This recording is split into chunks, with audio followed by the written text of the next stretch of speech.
হিমালয়। হিমালয়ের বুকে বরফ ঢেকে থাকা এক নির্জন উপত্যকা।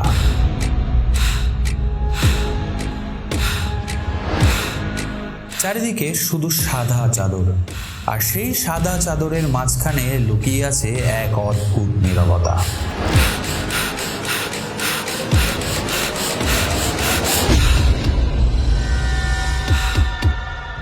এটা কোনো যুদ্ধক্ষেত্র নয়, তবু ছড়িয়ে আছে শত শত কঙ্কাল।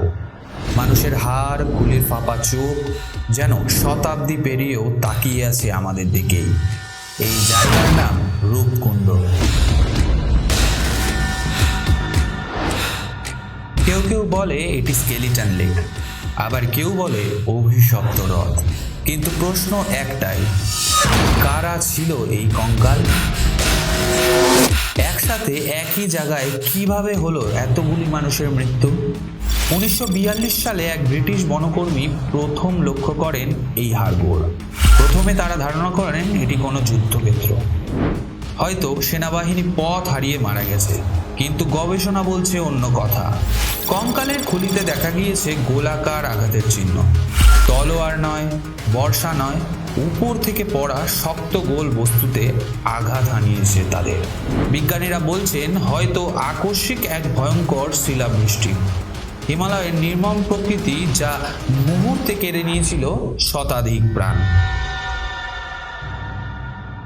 কিন্তু এখানেই শেষ নয়। ডিএনএ পরীক্ষায় উঠে আসলো আরও বেশ কিছু বিস্ময়কর তথ্য। সবাই এক সময়ের নয়, কেউ এসেছে প্রায় 2000 বছর আগে, আবার কেউ মাত্র কয়েকশো বছর আগে। তাহলে প্রশ্ন একটাই, এই হ্রদ কি বারবার টেনে এনেছে মানুষকে মৃত্যুর দিকে?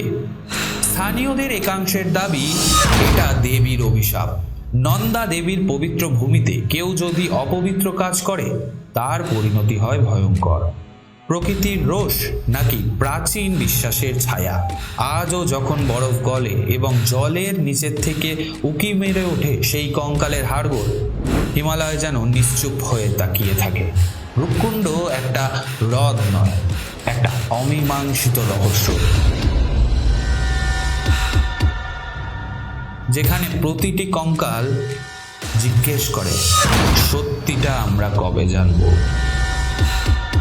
বিশেষ প্রতিবেদন, নিউজ ইন্ডিয়া।